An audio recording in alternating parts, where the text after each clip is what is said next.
It's always important to check the record and make sure that facts are out there, is the media credentials. So in the appendix, on page 47 is where we start to talk about the media credentials. And I want to be very, very clear, if I wasn't last week, the media access is not trying to bar any media from mainstream TV, newspaper, or citizen journalists from being able to be on the floor of the Board of Aldermen. If these rules are adopted, the rule wouldn't go into effect to May 16th. But more importantly, what this would do is ensure that the Board of Aldermen knows exactly who is down here at the Board of Aldermen, who's on the floor. Each media outlet would need to fill out an application, regardless if you're TV or if you're newspaper or if you're a citizen journalist, to be able to fill out an application stating the name of the applicant, the email, telephone number, social media handle, media outlet, the form of their publication, as well as the publication website. If you are a big media outlet, instead of having to fill out an application for every individual one, they can put it all on all the names of the individuals who would be on the floor on that application, so they don't have to do individual applications for each reporter. As well as citizen journalists will have to also fill out an application to be able to be on the floor. But again, there's been a lot of, I think, misinformation that I think is important that we make clear that the Board of Aldermen is not trying to stop people's First Amendment and stop journalists from being on the floor, but just like in Jeff City and other bodies across this region. Madam President, members of the board, I have many concerns, more as I heard over the weekend of how these new rules came about. I am always appalled when I find out certain sections of town are left out. I'm always appalled when I find out that we set up a meeting that an alderperson said they couldn't meet. I don't understand why we do this kind of thing. I didn't like it from any other past president's office. I don't like it from this one. I think it is ridiculous.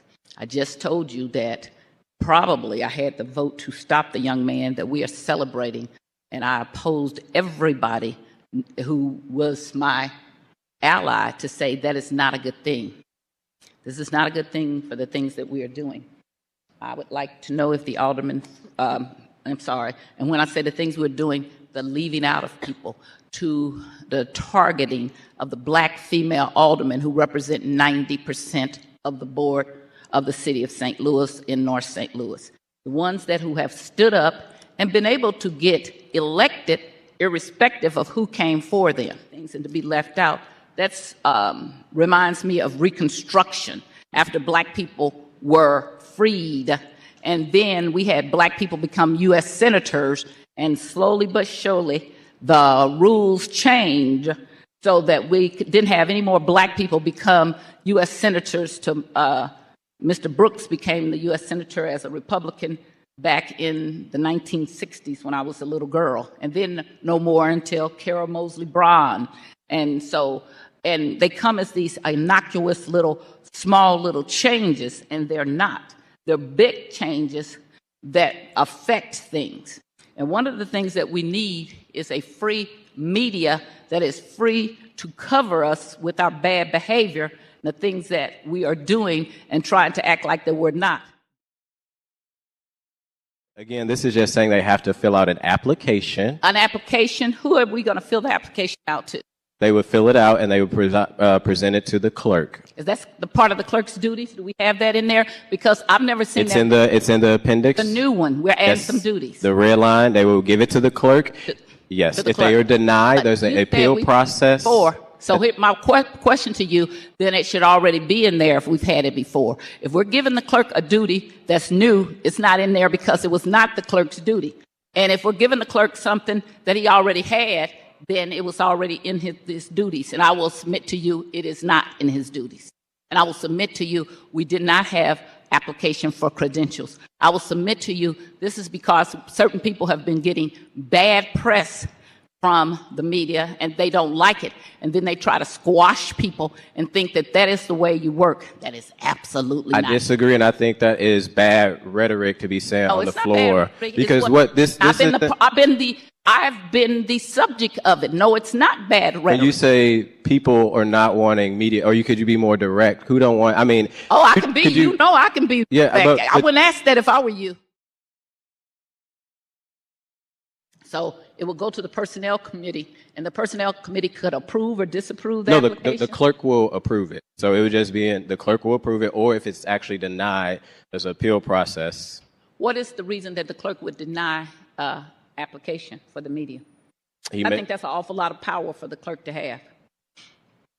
After doing his research, he may feel they're not probably a credible outlet, but there is a appeals process that if the clerk denies it, that it will go to the personnel committee.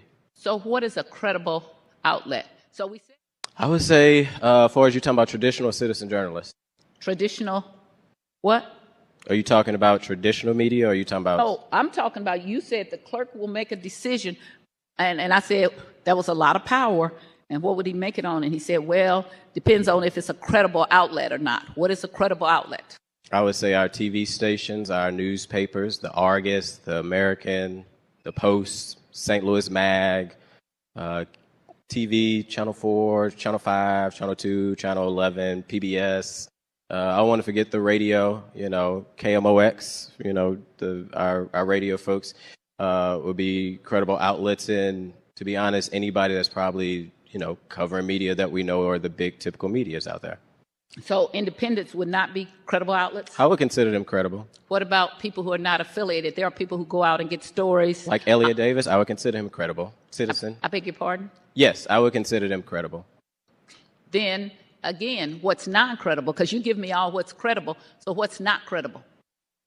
I think in this case, we would not be necessarily pushing back on who's not credible. But it's more, again, just to, like Ms. Roslyn Guy, who we've seen on the floor taking photos, it is just to make sure that people that are actually interested in covering the board, we know who are down here, we know who those individuals are. So that'd be that's not being sold with me. What's been sold with me is that you want to show people you could push back and flex power in the press. And I'm going to tell you again, it is a mistake. It is a mistake you don't have to listen to. It is a mistake. I'm always willing to see if you have an amendment to try to clean it up to make it better. I would believe that if I had met with you before when you all were putting this together, but I don't believe that when I hear my colleague from the 11th and 13th and myself be left out of this process. No, I know you don't get that. See, let me say this again. Fruit of the poison tree. You had a terrible meeting leaving black women out. Then you say, oh, we're willing to do whatever. Well, the Alderman from the first already said Tuesday. We have our 8 votes. You really could have just voted Tuesday. The clerk has made it clear to the sponsor, and I think to others, that it's a hard process for tracking this, and there's no intention by the clerk's office to actually track virtual attendance, so that would be one from a practical perspective to strike that. And I think, two, we have invested in so much technology, taxpayers' dollars down here at the Board of Aldermen to ensure that not only the general public, but aldermen can attend meetings, committee meetings, and regular meetings virtually. We might as well take use of that technology and allow access to folks who have families or have other priorities in the wards, who have other employment, who have maybe medical disabilities, or who have doctor's appointments or other meetings throughout the city. I had COVID twice. One incident I believe I caught directly here in this room from one of my colleagues whose partner was home ill with COVID. And I had no idea until I came down a day or two later with COVID. I don't believe anyone here has abused the use of the virtual option.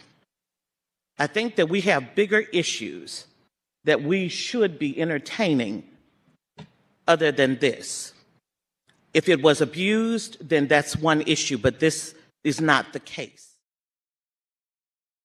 your leadership, but they're not black people's leadership, and they do not lead the black community. And we had more fairness with the old South than we have down here now, because they didn't try.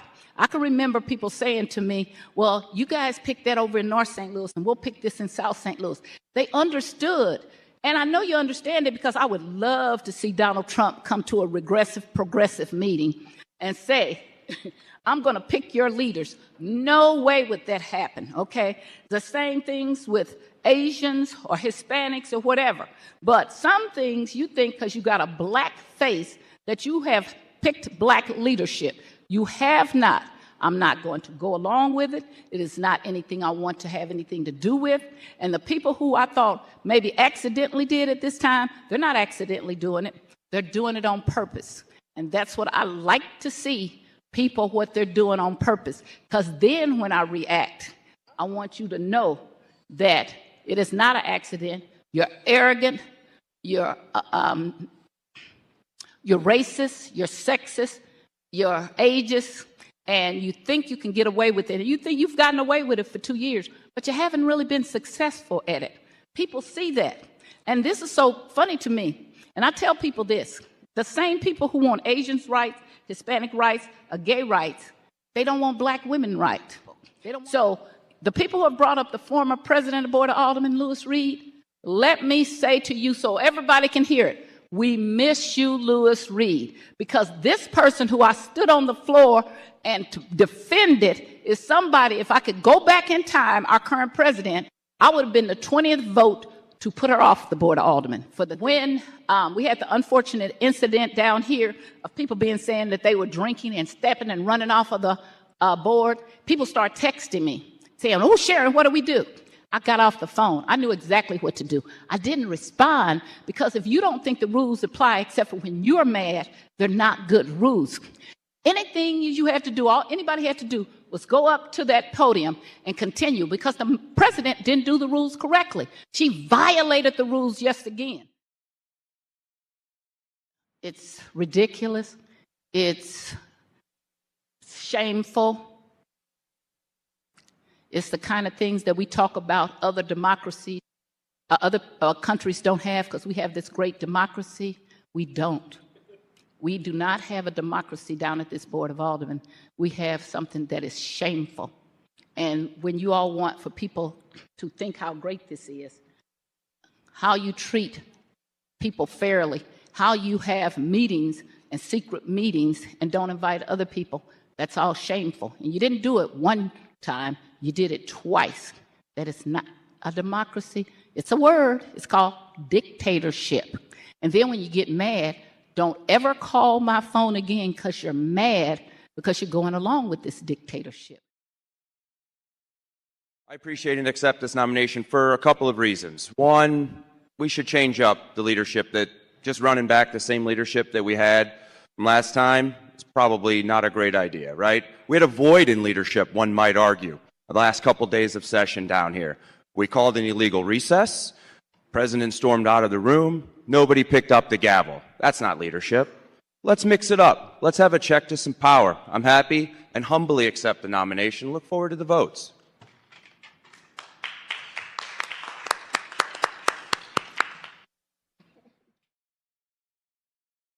An honor to serve in this role as assistant floor leader on the personnel committee. I've been proud of the work that we've done on the personnel committee. A lot of the things as far as the TVs and the way going hybrid was decisions that we made when it came to personnel. A lot of the raises that, I think our hardworking women and men at the board, our staff that sits in front of us, the raises that personnel committee approved this session was well needed and overdue. Making sure that we got rid of the asbestos in some of the offices was something that I was proud to be part of. Making sure that new desks and the desks for our LA suites was approved was something that I was glad to be on. Recently, the Personnel Committee also approved a process where we could start evaluating our staff so we can make sure that if they need certain help, need certain support, and have an evaluation system to make sure that we can keep them up on par as pay It was something that, again, we've done at Personnel. I believe the alderman from the 2nd Ward would be a great assistant floor leader. However, I know my commitment. I know what I want to do for this board. I think it is good to have some diversity. I know we just mentioned of saying we didn't want like an all-white and then we was nominating a white man, but now we're getting, we would, if Mr. Alderman from the 2nd would win, we would have less people of color currently that we have on leadership. Right now, it's a good balance with having 2 people of color as well as 2 people who are not of color, 2 people who live south and 2 live north. If we were to change it, it would be 3 south and then just 1 north. So